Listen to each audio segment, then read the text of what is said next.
Did that one wake you up?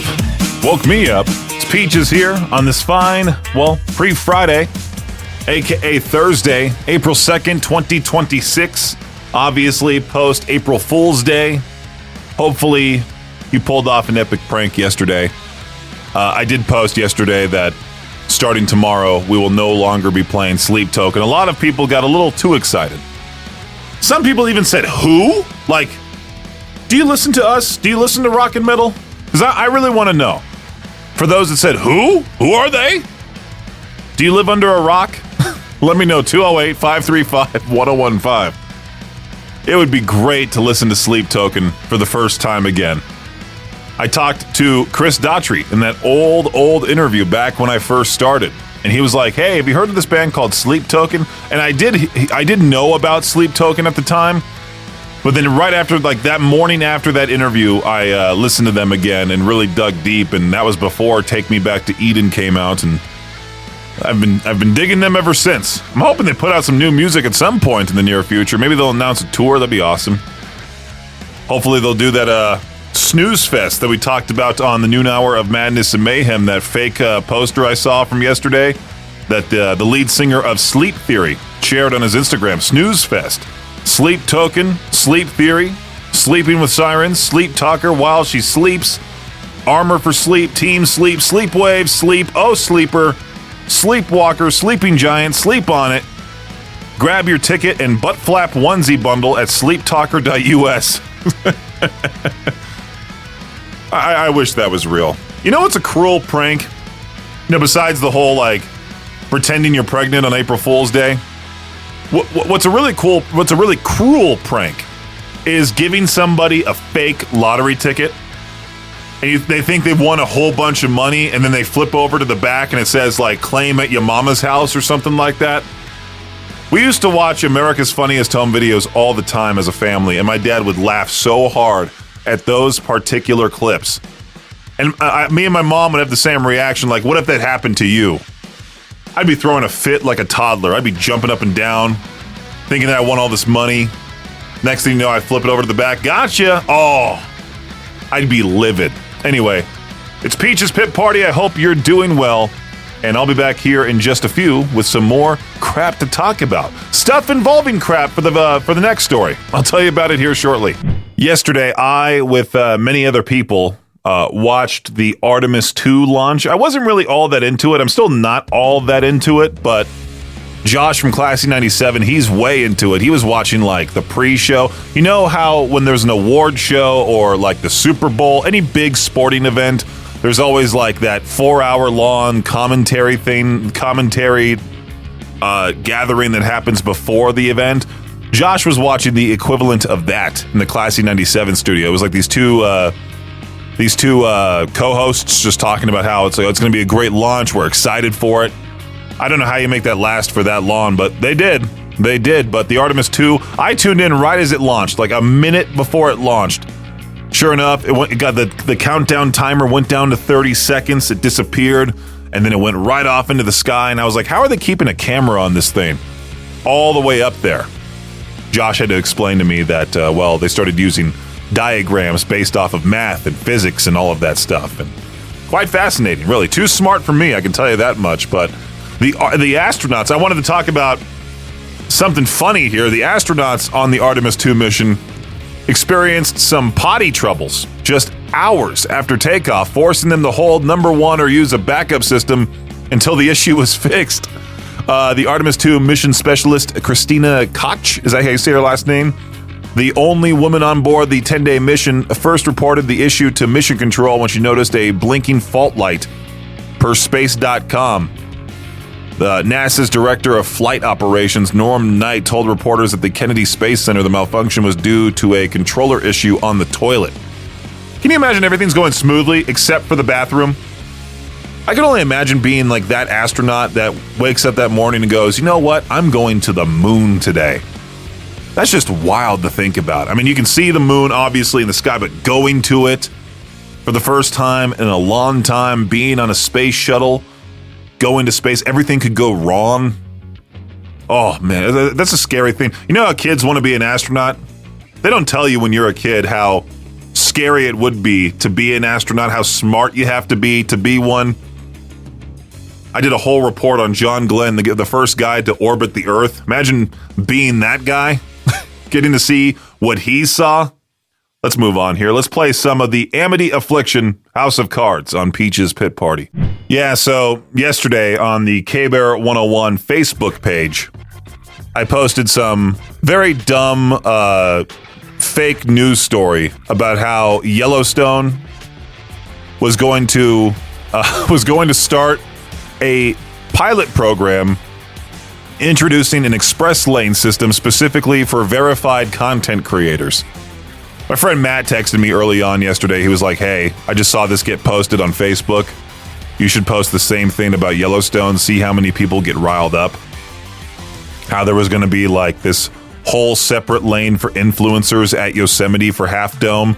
This one was going to be different. It was just going to be Yellowstone introduces express lane for influencers overall, and that under this program, influencers with a minimum of 100,000 followers on platforms like Instagram, TikTok, or YouTube can apply for a timed access pass that grants them priority entry to designated viewpoints during limited morning and evening windows. Park officials say the goal is to streamline foot traffic and reduce bottlenecks caused by frequent photo and video stops. That got some laughs. Nobody really fell for it. It was just a fake news story. It was kind of like an Onion article. Even though there are those people that fall for Onion articles all the time. You see that subreddit r/8theonion. There were a few people that fell for my post about how, hey, starting tomorrow, we will no longer be playing Sleep Token due to complaints, which, I mean, do they listen at all?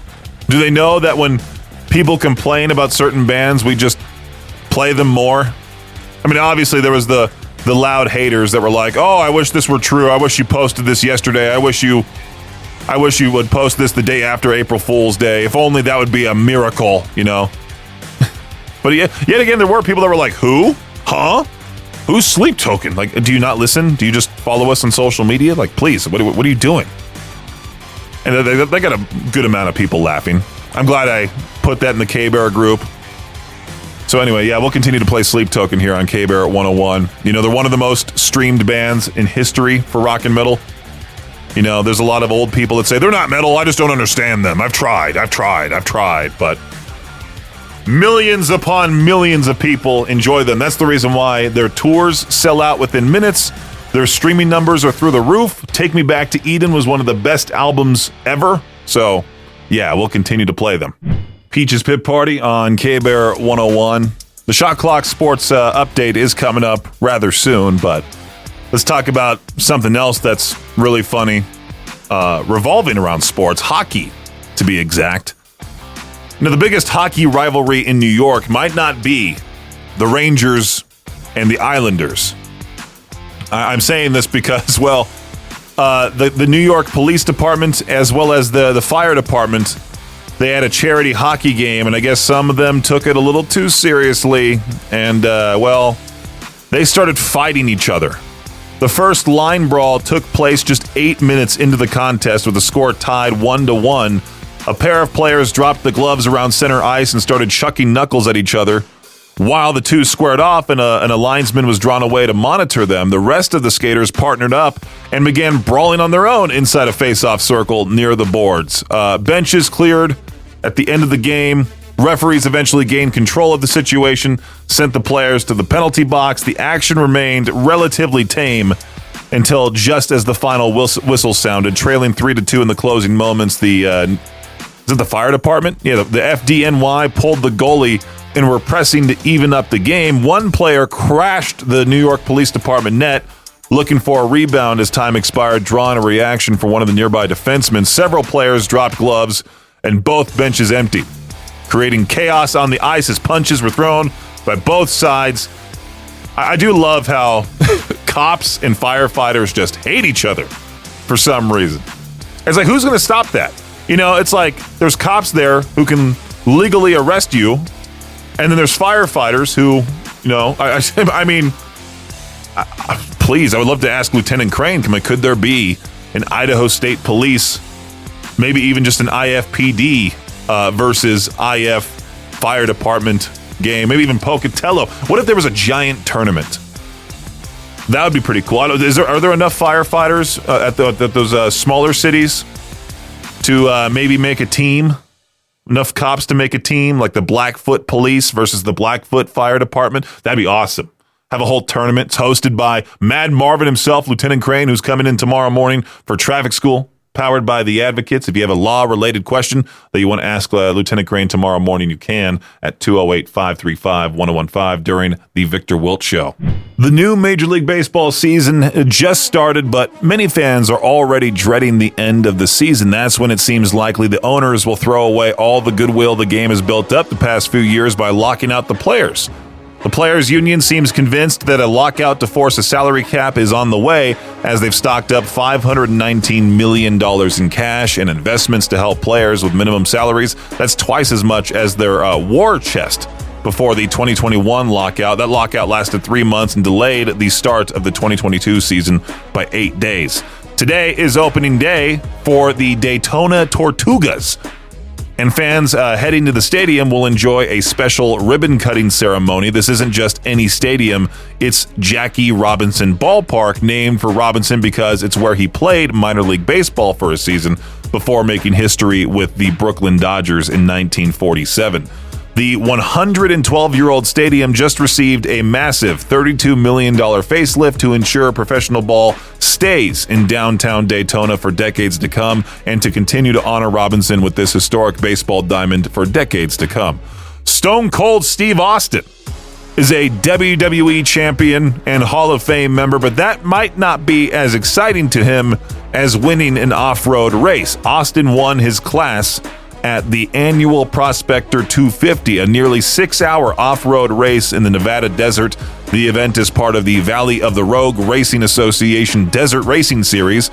Austin placed 8th overall and won the Stock Mod Pro Class driving a Kawasaki Teryx H2. When the World Cup is played at AT&T Stadium, home of the Dallas Cowboys, natural grass will be the playing surface.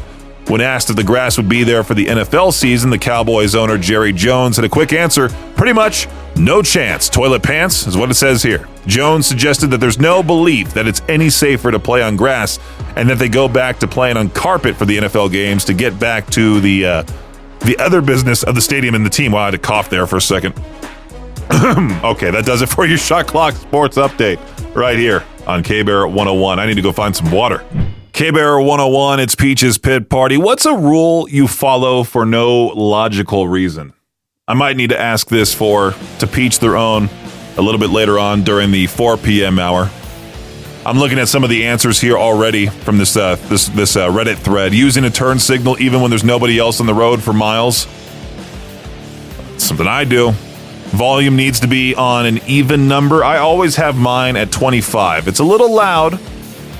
It's when I'm driving 40 miles per hour plus, that's when I turn it up to 25. But if I'm at a stoplight, I then turn it down because I don't want my music to be so loud that the person driving next to me can hear it, because I want to keep my music to myself. It really does bug me whenever I wear headphones and people can hear whatever I'm listening to. I used to have these expensive Beats headphones, and I wore them in the car. I thought they'd be noise canceling. I thought I'd be the only one who could hear the music as a kid. I'm listening to my music, and I see my mom jamming out in the front seat to whatever I'm listening to. And I'm like, well, time to get rid of these headphones, and I just threw them out right then and there. What's a rule you follow for no logical reason? I always check my pockets twice, even when I know there's nothing there. I always slap the outside of my pants to see if my phone, keys, and wallet are in my pockets. Kind of looks stupid if you just watch me do it. It's just a big, kind of thing, you know? I always end a flight of stairs on my right foot. That's a little weird, all right? I'm not that technical about it. I set 5 alarms, even though the first one always wakes me up. I'm always a 1 alarm dude because I'm so anxious that when I wake up, I'm like, okay, I need to get up because I don't need to be late for work. I have this amount of time left. I always touch the outside of the plane when boarding so it doesn't crash. I might become that superstitious when it comes to the airplane travel, flight going on a flight overall. Because I'm kind of scared, low-key. I don't know what happened to me. I've talked about it recently. I used to be just fine on airplanes, but now the slightest bit of turbulence just terrifies me. Oh, man. I'm glad I don't have to fly anytime soon. I'll probably leave at the end of August for my birthday trip back home. Let's play some Poppy with Amy Lee and Courtney of Spirit Box, End of You on K-Bear 101. Okay, so I saw this headline, parents are yelling one name to stop tantrums and it's working. And I immediately thought, I'm like, oh, it's Santa, right? Has to be Santa. No, a growing number of parents on TikTok say they found an unexpected way to stop toddler tantrums mid-meltdown is just calling out a random name, most commonly Jessica. Yeah, these parents are filming their children crying. All of a sudden, the parent will be like, hey, are you going to be like this when Jessica comes? Or are you going to stop crying because Jessica's coming? And then the kid becomes all confused, like, who's Jessica? They start looking around the room, they stop crying. I figured it was just like, hey, you're going to act like this? You're getting no presents on Christmas. Santa's watching you. That's how my parents got me as a kid. All of a sudden, I would act right. I would stand up straight like I was a soldier. Santa's not going to come to our house, Peaches. Or they wouldn't call me Peaches, but Santa's not coming to our house, Brendan. All of a sudden, I just act right. I mean, shoot, they could still do that, and I would still change my ways. In this moment on K-Bear 101, I was reading here about a lot of young adults are treating their parents' house like a storage unit because the kids are moving out. And so they have a lot of these excess things, junk of sorts, and they just leave it in their old bedrooms. I have some stuff in my old bedroom back at my parents' place. I actually have a nice framed Kobe Bryant poster. I was the last person to get it. I went to Kobe Bryant's last game. I didn't go to the game itself. I was outside the Staples Center because ticket prices, you want to talk about expensive tickets for things? It was insane. I think it was like $1,000+ per ticket for the nosebleeds. Like, it was that bad. So it was me, my ex at the time, and her friend. We went to the Staples Center, now the Crypto.com Arena. We went to the Kobe Bryant Vault outside the thing. We were the last people in line. I was the last one to receive that poster. I'm going to keep that for my future man cave, have that in my little collectibles room if I'm ever able to get a house, But I do have some other stuff at my parents' place, and my dad gets a little upset because I'm just like him, where if things are just lying around, I'll either want to toss them out or find a place to put them. My mom and my sister are opposites, or they're opposite compared to my dad. They'll want to go to Dollar Tree and get these little figurines. It drives my dad nuts. I'm kind of like him. I'm very much so like him when it comes to cleaning. I'll annoy my girlfriend quite a lot because she'll leave like her half-full soda on the table and she won't drink it for a little while, and I'll come back out to the kitchen. We'll be in another room. I'll come back out to the kitchen. All of a sudden, I go to her and be like, whose drink is this? Obviously, it's hers. She was planning on drinking it later. But usually she leaves stuff on the tables and such, and I'm just like, please. Throw it away. If you're done with it, throw it away. Like in my car, I have a very strict rule. Anything that's left behind that I haven't touched in quite a long time, I just chuck it. Chuck it in the dumpster. I'll sometimes have like this, it's a super fat boy moment. Luckily, I've stopped doing this as of late because I'm trying to lose weight, but there's been times where there's been like 4 or 5 fast food bags on the floor of my passenger seat, and I'll just, when I'm leaving work, I'll pull to the dumpster right outside the building and look like a complete fat boy, just carrying all of these fast food bags to the dumpster and dumping all of them. All right, I got to address something serious. Reese's has been caught messing with our emotions. Reese's, they started tweaking some of their stuff, like certain seasonal candies weren't even using real chocolate anymore. More like that chocolatey coating nonsense. And people noticed, like, immediately. I talked about the original story about how the grandson of the original Reese's founder, the grandson of Reese's founder criticized the company for shifting to cheaper ingredients. Reese's peanut butter cups have always been made with real milk chocolate or dark chocolate and peanut butter, but a small portion of Hershey's and Reese's products, like those mini Easter eggs, are now made with a coating that contains less chocolate.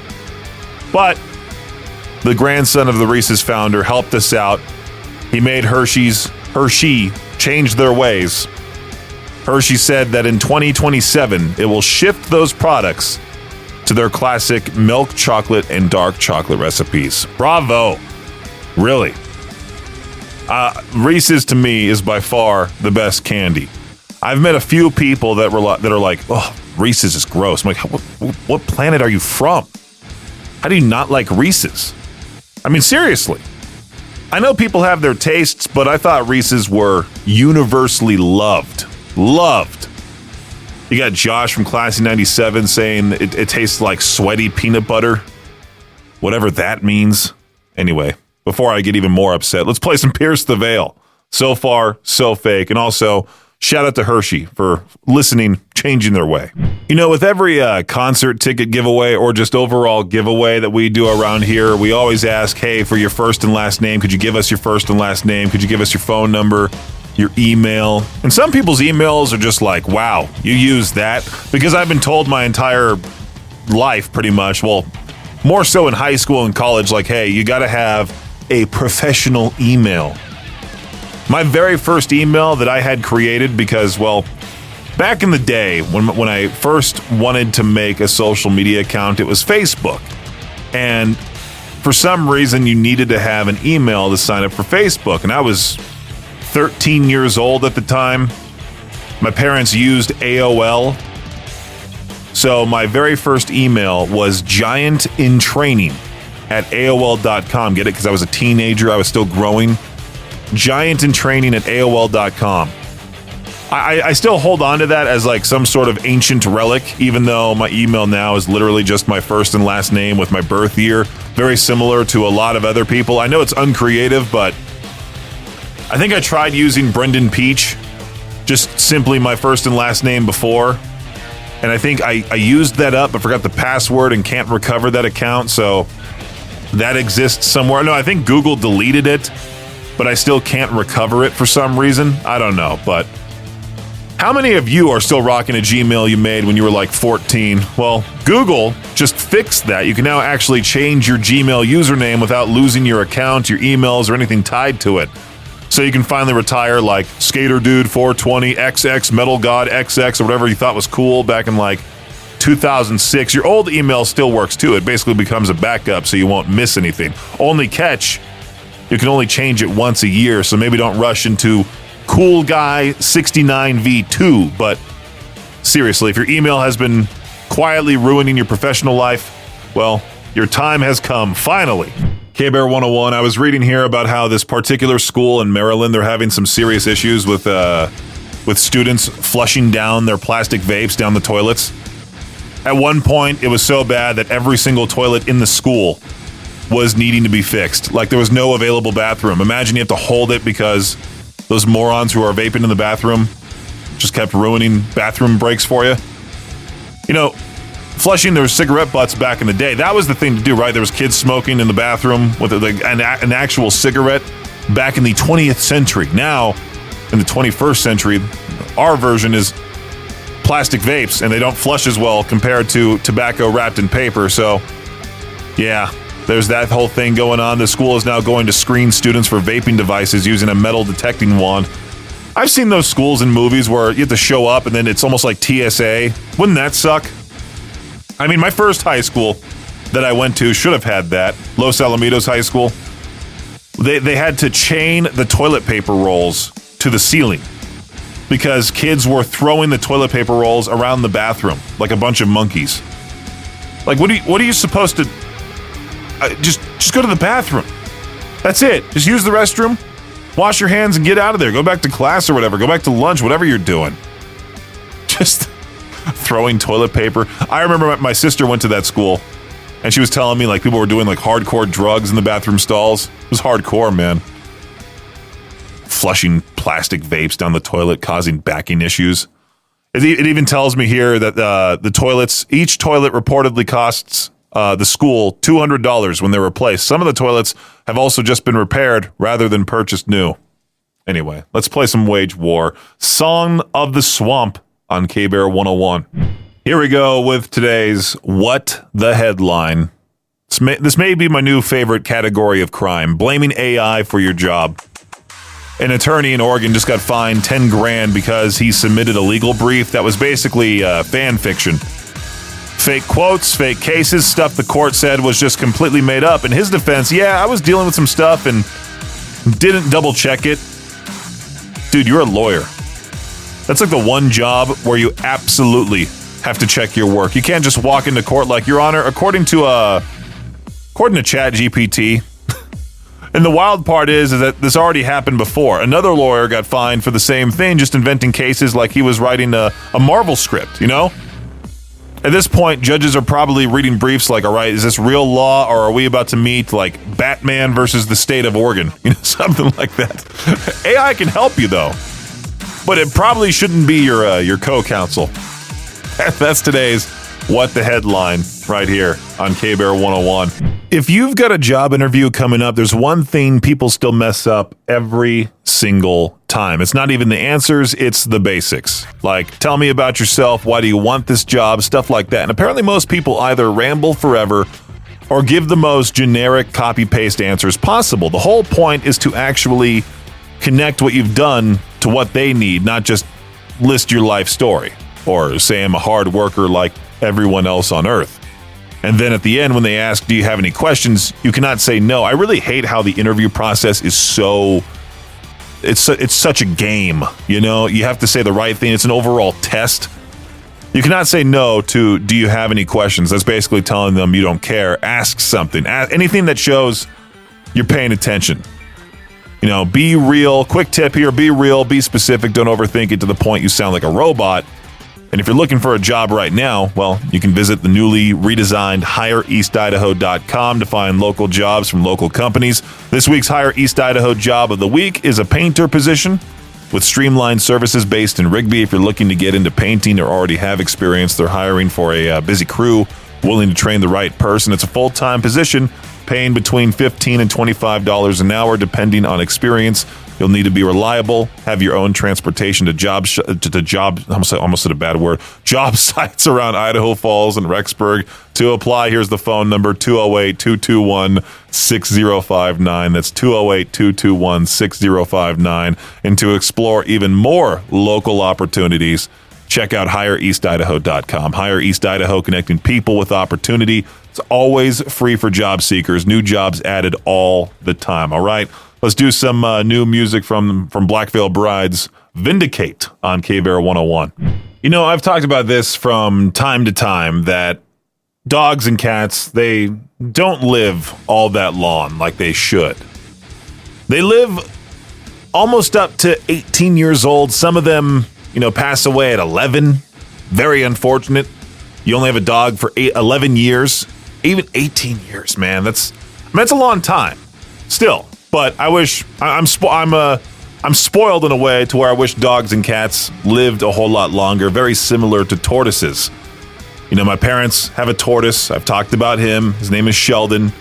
I think he's now 54 or 55 years old. Like, he's 35 years older than me, which is insane to think about. 25 years older. Where did I get 35? 25 years older. Yesterday, it was reported that Jonathan, the world's oldest known tortoise, was dead. He's 193 years old. Well, turns out that was an April Fool's Day prank as well. I don't know who posted it. You know, celebrity death hoaxes last all the time, or they happen all the time. I wouldn't say Jonathan's really a celebrity, but, you know, he was probably an easy target to for just one page to be like, you know what, let's just report that this nearly 200-year-old tortoise is dead. It'll get shared everywhere. People will freak out on social media. Jonathan is still kicking, even though it's slowly, on the island of St. Helena. It was a hoax. The head of the communications on the island told the Associated Press today, I can just assure you that he is very much alive. How long will he be expected to live? That's what I'm trying to figure out here. I'm going to look up his specific breed of tortoise. He's I don't know how you say this first word here. Cycellus giant tortoise. I'm going to look up their lifespan real quick because I want to see here. Oh, they can live for over 200 years. The average lifespan, roughly 150 years. Get yourself a very young tortoise. So that way it lasts your entire life, and then you can pass that pet down to the next generation and the next generation. Thanks for listening to Peach's Pit Party, the podcast. If you enjoyed the show, please share, subscribe, and rate the podcast. Peach's Pit Party is hosted by me, Peaches, aka Brendan Peach, and is a production of Riverbend Media Group. For more information or to contact the show, visit riverbendmediagroup.com. Until next time, Peach out.